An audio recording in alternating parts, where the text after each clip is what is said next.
Oh yeah, here, I'll move these boxes back here. Hi everyone. We'll start in just a second here. Hello. Thank you everyone for joining us. I see we do have some people on, so we're just gonna, we are at 10, so we can start if you like. This morning came real fast. Yes, it did. So we're ready, but okay, we're gonna get started. Thank you again for being part of the Glove Lab. If you have, been here before, we do this every month. Our goal is to make this a casual conversation, a way to talk about disposable gloves, just in an informative way, allow you guys to ask questions, so on and so forth. So click subscribe. We will be doing this again next month and the following. So We forgot our entrance. oh yes, the Glove Lab. I get the special effects. Yes, high production value. All right, well, we should start off with who we are. I'm Sarah and this is Ashley. We work for Eagle Protect. We are a disposable glove and clothing supplier. We were the first B Corp disposable glove and clothing specialist in the world. We want to do things right. It's really important for us to have ethical, transparent supply chain. We're the only company that developed our own glove testing program to make sure that gloves are clean enough, strong enough, they're going to perform, they're not going to irritate your skin, that kind of a thing. So we try to think we're doing things a little different, but there's also a lot to know about such a simple product. So that's why we're doing this. Mm-hmm. Yes. Okay. We have a bonus today. Ooh. Bonus. Woohoo. Okay. We're going to start off with a bit of an announcement. We have a new resource available on our website, and it is a white paper titled Critical Disposable Glove Contamination Risks and Proven Solutions. So this is going to outline some recent glove research that has come up, gaps in federal regulation. And then, of course, it doesn't leave you hanging. It has solutions of what you can do to help mitigate and avoid these risks that exist naturally because the industry is how it is. Right. And you can find it on our website under the navigation for research. So you'll find that on menu. Perfect. Yes. All right. So we like to ask a random question to get these started. St. Patrick's Day is coming up, which I just made a comment about this morning. I can't believe that's already here. It's March. My goodness. So, okay. Do you like corned beef and green beer? So I'm going to hard pass on the corned beef. Hard pass. I do enjoy a green beer because it's festive, but some bartenders have a heavy dye hand and that creeps me out a little bit. But it's like, if there's one drop for like the sake of the leprechauns, I'm in. Yeah. I'm in. I have to admit, I've never had corned beef. Oh, it's a strong kind of salty flavor. And I'm not a salt person. So I think some people really love it. You're not a salt person. What does that It mean? like hurts my tongue. Oh. It hurts my tongue. I don't like salt is not my friend. Okay. That's a new one. Yeah. I haven't heard that. Hey, but anyway, speaking of drinking, so a fun fact, if you want a little gross fun fact, it's probably not fun at all, but there was a study that found that nearly 70% of the lemon wedges in a bar, like the little garnishes, had microbial growth on them, and some of it was even E. coli. So if we're going to add on to that of how that got there, another study found that E. coli transfers from hands to wet lemons, like so when they're slicing them, 100% of the time. So if there's E. coli on the bartender's hands, it will get on your garnish. Oh, so great. Yeah, fun fact. When's the last time you've seen a bartender wearing gloves or even wash their hands for that matter? No. So anyway, fun fact, safe fact, whatever you want to call it for the rest of the world, when you get a drink, hold the salad. Just no garnishes. That is just like what it's not. So definitely not a fun fact, but that is good to know. It's a good way to, I guess, bring the contamination conversation home. Yeah. Let's start talking about microbes. Huh? I guess though today we are going to take a slight turn from the usual contamination conversation because we are talking about sustainability. So biodegradable gloves, compostable, what does it mean? Like, do they work? So on and so forth. Okay.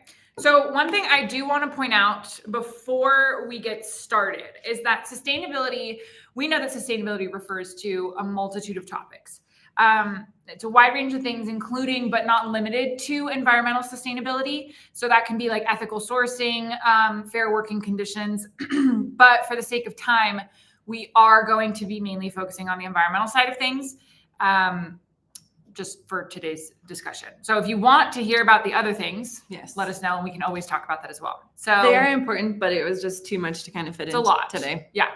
So our today, 4 topics. Woohoo! Okay, here I got our trusty, level it out. our trusty cardboard. Okay, first is compostable, biodegradable, changing regulations, and then reduce, reuse, recycle. And what that means, all in the context of disposable gloves. We're going to go back to grade school a little bit. Yeah. And I suppose it is natural to kind of have all of these things come up. We get a lot of questions about sustainability, about these types of gloves. If they're good, if they're bad, what they are. They're just, it's kind of a newer thing in the glove world too. So we do get a lot of questions about it, but it's also great to hear people asking these questions because they care. They want to do things better. I'm guessing a lot of these companies probably see their garbage cans just filling up fast because they have, especially if you have the crappy gloves out there that are ripping all the time, Right. You're going through a lot of gloves and just, it's a disposable product. So wanting to do it better, I think is natural. Yeah. And, you know, and how does that mean, like, if it's a disposable product, how does that translate to a sustainable approach, or, you know, what does that look like? So, but it's great to say that it's great that we get this question a lot, because it means that people care and they want to look for ways to respect the environment and do better. And that's always good to see. Yeah. So let's start with compostable gloves. Okay. They are made from a polylactic acid. And this is a plastic substitute that's made from a fermented plant starch. So if you want to say that 10 times, that's actually what a compostable glove is made out of. And these gloves they must be disposed of in a commercial composting facility to get the environmental benefits. That's kind of the one catch. You can't just throw them anywhere. Yeah. The environment needs to be right for them to break down. And it's interesting and worth mentioning, there are currently only a few hundred of these industrial grade composting facilities needed, or that are needed in the US. Yeah. So it makes it a bit challenging, I would say, on the sustainability side. Yeah, and that's very true. And then when it comes to the actual compostable gloves, in our line of work where we work with a lot of food companies, compostable gloves actually don't have any FDA compliance testing, and therefore we just don't recommend them as a food safe option for use with food or with chemicals for that matter, especially. And that's why we just don't recommend using the compostable gloves. It's one of those where we like the idea, but we just don't think the science is quite there yet to know that we're not sacrificing on the safety side of it to match with that sustainability side of it. Right. We like the idea of it, but we just don't feel like it's quite ready yet. Yeah, that's good to mention. We hope it gets there. Yes, it would be great. It'd be really awesome. But now something that sounds very similar, biodegradable. Biodegradable gloves. All right. I'm not going to lie. When I started compostable, biodegradable, I thought the compost biodegrades and it's like all the same thing. So biodegradable gloves are a bit different. And then there are also different types of gloves. So when we talk about biodegradability, let's start with latex gloves. Latex gloves are made from natural rubber, and it's actually from a process where they tap the tree. And I'm going to get my notes here. The Havia brasiliensis tree, and I'm sure I slaughtered that, but let's call it the rubber tree. Yep. So they tap the rubber tree, and that's what latex gloves are made out of. And it is understood that latex gloves do biodegrade faster than nitrile gloves do, or any other type of glove for that matter. But latex gloves are generally not used in food handling because they do have a protein that some people can be allergic to, and sometimes even quite severely allergic to. And so that's because of the glove user allergies. It's not common in the food industry to use these types of gloves. So it's a little bit of it don't line up, I guess. Yeah. And we've talked about latex gloves before. So I will be putting a blog into the chat if anyone wants to dive into that topic, because we have, like Sarah mentioned, talked about the allergic reactions and kind of what it means. Yeah. And that's super important, because if somebody's making your sandwich with a glove you're allergic to and then you eat it, I mean, some people that can be quite severe, the reactions people have. So it is something to take seriously, but it is from a natural rubber tree. So that is one of the types. of gloves. So after latex, we're going to move on to our favorite little baby, nitrile. So most of our gloves that we sell are nitrile gloves. And these are starting to kind of be the common glove used. And I believe we've talked about all this too, if you want to go back and answer or listen to any of our other live streams. But when it comes to nitrile is non-biodegradable raw materials make a nitrile glove. But then recently, biodegradable nitrile gloves have come on the market. So it's kind of one of those, what's going on with that. So let's break it down a little bit. When something is biodegradable, that means that little microorganisms break down the product's materials in biologically active environments like a landfill. So it is something where you need the little microbes to help you out and break it all down. And so the catch is when we talk about biodegradable gloves, the process of biodegradation isn't always as environmentally friendly as it sounds. Right. Off the cuff, you're talking, it sounds great, it sounds green, it sounds sustainable, but at first glance. But let me explain a little bit. And so biodegradation of nitrile gloves does involve the little microorganisms breaking down the glove materials, but this process releases carbon dioxide as a byproduct. So while it's true that the gloves are breaking down faster than the traditional non-biodegradable nitrile gloves would be, this quicker breakdown actually leads to more CO2 being released into the atmosphere in a shorter amount of time. Right. And so, that's not. And so that it's like it's one of those where I think there's always the equations and the people that study this and stuff like that, but it's realizing that the gloves are breaking down faster, which is a good thing because we want gloves to break down. We don't want them in the landfill, but as they're breaking down, the byproducts and what they're releasing also has like the cause and effects. So it's just, it's also like when you're recycling, if you have to ship something all the way across the United States, there's emissions then to add on to the recycling. And so it's like with being green and sustainable, it is a good thing, but just understanding the whole process is valuable. There's more that goes into it, I think, than anyone really realizes. Yes. Yeah. And so in general, we strongly advise people not to use the biodegradable gloves actually, because the excess speed of breaking down could actually affect the performance. And that's something where when it comes to the resistance properties and the durability and things like that, we just don't feel like that is your best option at the moment when you balance safety and sustainability. Right. And we're not trying to be Debbie Downers. We do want this to work and we do want it to be the way that it works. This is a great thing. And if we want the materials to be something that do break down, we don't want to add to the landfills, and we're trying to do the best we can that way. But then we also don't want it to be releasing a bunch of gases, and it's just like the whole, but then you also want to keep people safe, and there's the food safety side of it. And so there's really a lot of factors in it. And as the science is right now, we just feel like the traditional nitrile glove is the best option for that. Yeah. Okay. And then there's another factor here, which is vinyl. Ooh, so let's talk about the old dirty side cousin. Yes, we can't forget vinyl. So I will be using my notes here because vinyl gloves are non-biodegradable. And I guess a bit of a side note, but I'll explain kind of why we don't recommend people to use vinyl gloves. So they're made from polyvinyl chloride, or PVC. It's actually like the pipes. If you've ever seen a PVC pipe, the white pipes, that plastic, they add plasticizers to soften it up, and that's actually what you're wearing in your hands. Which is crazy when you think about it. Yeah. But then that also translates to, how that can affect wearability, and does it break, and so on and so forth. But the human health impacts of PVC across its life cycle finds that PVC leads to a release of dangerous chemicals, or it's dangerous quantities of dioxin and other carcinogens. So that puts PVC consistently amongst like the worst materials that you can have for human health impacts, which is not great.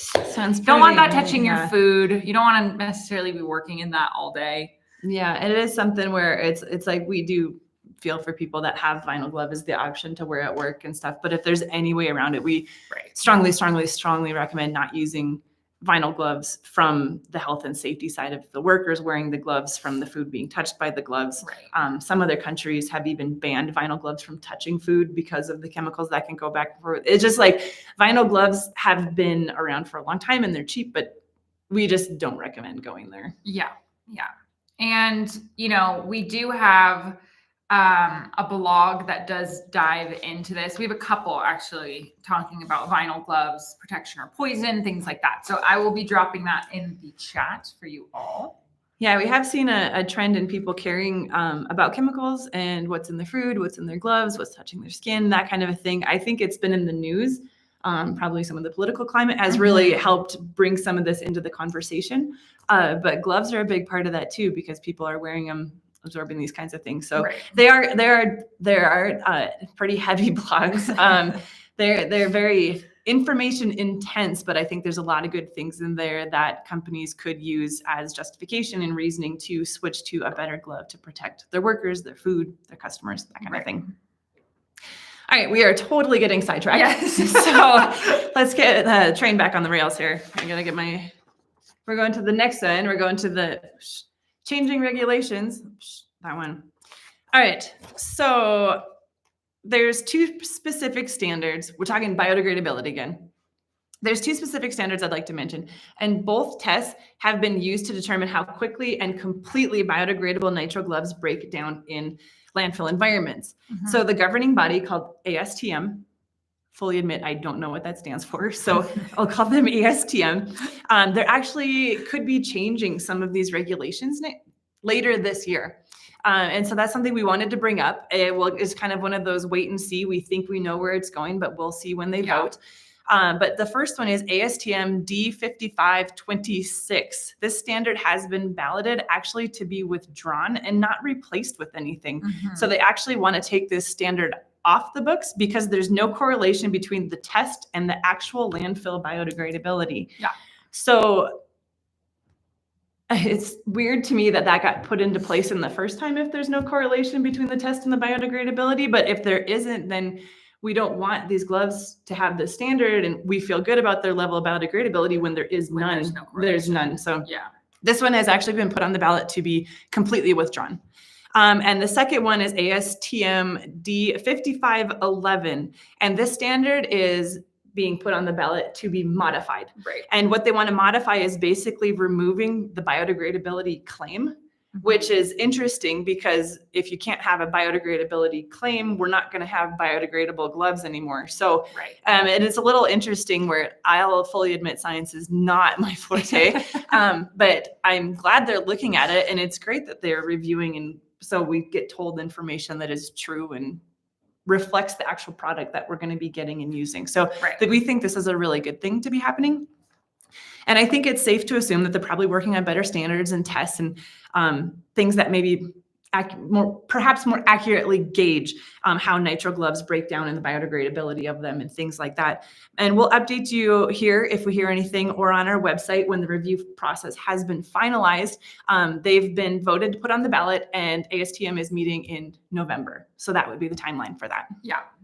And then I have a resource here for you all if you want to look further into If you want to get into a science read, this one is for you. Very heavy, but it's for you if you would like to learn more. I realized I didn't label the last ones, but if you guys have any questions about the links, feel free to ask. Okay, so that's in there. It's interesting to see though how things are changing and evolving. I think that's great, like Sarah said.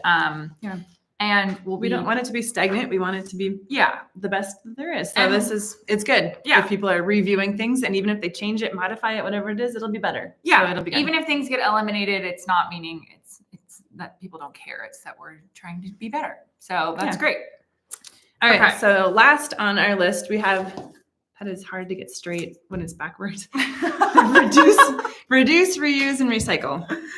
And so I think this one's probably the most straightforward. We all went to 5th grade, so we all really kind of understand what this means. And it's the environmental philosophy that we use at Eagle Protect. And we want to have the best gloves that we can. We want to do good for the environment. We want to take care of the planet. We do care, but we sell a reusable reusable. Oh my God. We don't. We sell a disposable. We sell a disposable product, and that kind of sounds like an oxymoron. So you're like, what the hell? How do you be sustainable when you're selling me something that I use once and I'm going to throw away? Right. So it doesn't really sound like that works. And it's a great question. One thing I want to say is that when it comes to, and we've kind of covered it, but when it comes to sustainability, we do not want to sacrifice on the safety, the food safety, the worker safety, chemical protection, things like that. We do not want to sacrifice on this. So there is the balance between how sustainable can we get, but still having proven protection for the workers that wear the gloves, for the food that's being handled, from the food that's being touched, the food that we're going to be eating, from the consumers that's going to be ingesting it. I mean, there's across the board. We just have to have the safety there. So I think we've hammered that one home. That one is very important to us, because the reason that we are here is to protect people, and that is through gloves, and that is a barrier protection that we have to have a good barrier. It can't break, it can't have chemicals, we have to do it better. Yeah. So that is our priority, but we really do care about sustainability. Mm-hmm. So when it comes, they actually do kind of go hand in hand when you start thinking about our product. Hand in hand. Sorry, that wasn't even, that was bad. Sorry. That was bad. Not on purpose. So our gloves, we've talked before, where they're made from higher quality materials, and they're also made with high quality manufacturing processes. And because of this, our gloves are stronger. We don't cut them with fillers. We don't cut it with chalk. We don't have cheap chemicals in there. Mm-hmm. So when you put our gloves on, you can stretch our gloves. It is a good quality glove. And because of this, people can generally use a thinner glove of an Eagle glove than the standard typical nitrile glove that's out there. So let's say I go from a 5 mil glove and I can use the Eagle 3 mil glove. Every single glove that is being used has that much less material on it. Mm-hmm. So when I am throwing away the glove, I'm throwing away less material. Right. But because of our high quality gloves and the durability that we have, we've shown that we've reduced ripping in some of our customers by up to 30%. Which is a lot. Yeah. So if you're buying and using 30% less gloves, so you're throwing away 30% less gloves, and each of those gloves has less material in it, you can actually make quite a difference in the trash that you are producing and putting into the landfill while you're not sacrificing safety. Right. So we're always looking for better ways to do things. The dream is that we're going to have some machine, we dip our hands into it, we have something that protects our hands, and maybe it's reusable, and we just never have to make more gloves. But until the science is there, we feel like we do offer the best solution that's both safe and sustainable, where you don't have to sacrifice on either side, and you're still doing something better for the planet. Right. And that technically concludes our glove sustainability. So again, there are a lot of things to this. This is part of the environmental sustainability. We could go on and on. Yeah, try to scratch the surface and hopefully kind of get part of the questions answered. If you have more questions, let us know, reach out. We can get you more information, but it's always hard to gauge, like, how deep do you really want to go down the rabbit hole? Right.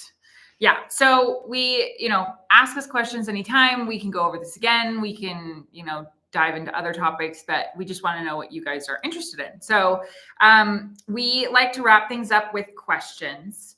So I do know that usually these lives kind of lag a bit in a sense. So I know that maybe we'll get questions after the fact, but that's fine. And we can answer them anytime. But we have some questions that were submitted to us ahead of time. So the first one is, are all nitrile gloves fentanyl resistant?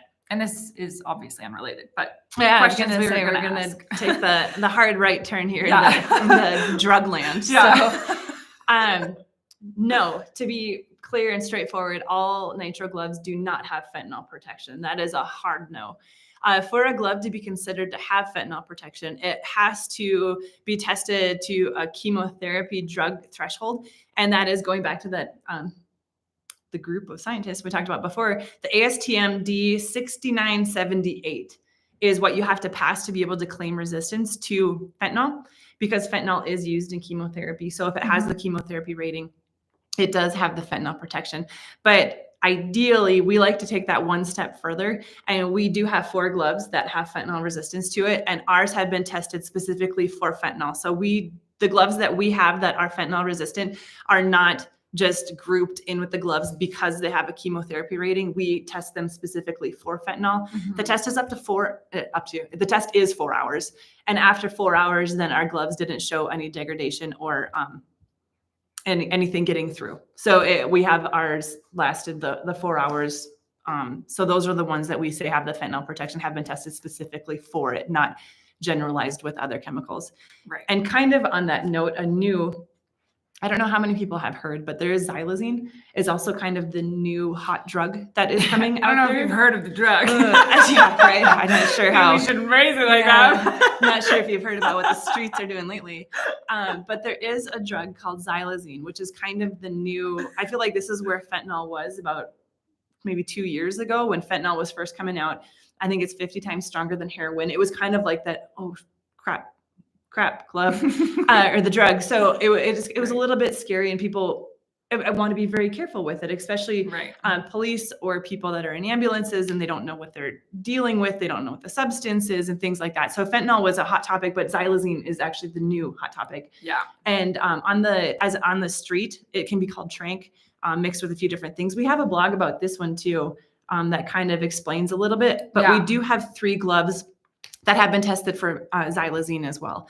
The 4th glove that is fentanyl resistant just hasn't been tested for xylazine, so we can't claim it. But we do have 3 gloves, both colors of dermas and then the sensitive. So our medical gloves do have both the fentanyl and the xylazine protection. And I'm putting in the chat now the fentanyl gloves. Yeah, there's a blog that just explains a little bit more. It has some stuff from the DEA, things like that, where I'll fully admit drugs aren't my specialty, but it's one of those where we gotta probably good learn a little bit about them so we know what people are dealing with. Yeah. So that is hopefully helpful, and you guys can get some good info from that. So the second question is, why shouldn't I use vinyl gloves? Just because they are cheap? We kind of did go over this, but we will do it again. I feel like we're just a really important topic. Picking on our little brother here, where it's like, no, it's way more than they're cheap is why you shouldn't use them. I would say because they're cheap is why a lot of people do use them. And that is not the only reason not to use them, but there is a reason why they're cheap. When it comes to vinyl gloves, if I just had to sum it up, they have a very high failure rate. You're talking the PVC pipes that is made out of. So it's made out of really, really hard, rigid material. They add chemicals to it to make it softer. It's still a rigid material. So as soon as you start moving, if on the microscopic level, the particles of a vinyl glove almost look like glass shards. And so when you start bending them, they're going to cut and break, and the permeability is there. It's just like they have a very high failure rate. If you can see it or not, the holes are there. Science has proven this. It's limited protection compared to the natural gloves we have out there. Environmentally, when they make the gloves and when you dispose of the gloves, there's carcinogens and chemicals and things like that we just don't want there. They're more known to irritate your skin, and not even to go into the food safety risks, so they're more likely to cross-contaminate. There's a whole reason why vinyl gloves suck, to be frank. So maybe this is something where we should do a live stream on it and just dive into the world of vinyl, because it is a very commonly used glove out there. And I think that is because of the price point. But if people actually understood how much better other gloves can be from the safety side, I think they might reconsider. Yeah. And, I think science is always evolving. So when we learn things, we want to make sure we tell you. So I think it's a good idea. And I think we should probably. As a side note, we did stop selling vinyl gloves. We don't believe in them that much. I feel like it's like that receipt at the store. You just shouldn't even be touching them. You want the receipt? Yep, I'm good. Yep. And I have some literature if you guys would like to read any of our blogs about vinyl. All right, we maybe have one question, or time for one more. Okay. It's almost 10:30. Yes. Okay. So the last question that we can do is, how often should I change my gloves? Okay. First, great question that I can't really answer. That's a Great. bad way to phrase that. Okay, so when it really depends on what you're doing. I think we've covered this a little bit before, but it really, really depends on what you're doing. And there's a lot of variability in there. And there's a lot of it depends on built in there. So if you're in a food manufacturing facility, your food safety team, your quality assurance team, they're going to be able to give you better guidance on this. And it's something that they would know. But in general, if you're using a nitrile glove, you can use the glove until it rips, tears, there's something wrong with it. Or if you touch another item, you don't want to cross-contaminate, things like that. So if I touch my phone, my face, a cupboard, I want to switch gloves so I don't cross-contaminate, because the glove is meant to protect. And if you're getting other microbes on there, you're not protecting anymore. So as long as the glove is intact, in general, you can kind of keep using the glove.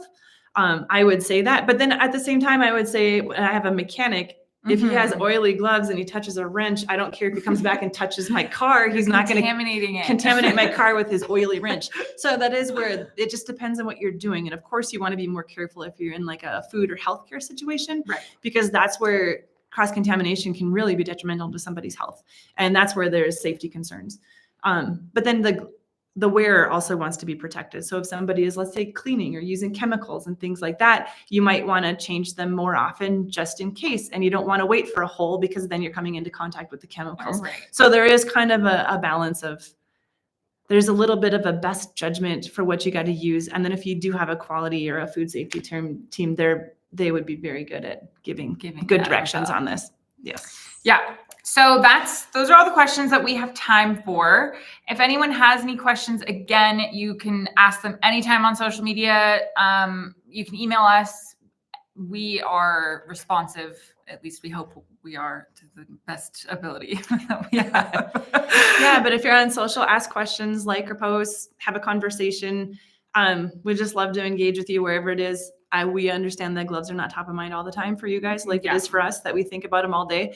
But if you do have a question that pops up, just yell at us and let us know. We'll let you know everything we know about it. So again, thank you so much for joining us. We, again, our goal is to do this once a month, and our next one is on Wednesday, April 9th. So join us again there. Set your timer. Yep.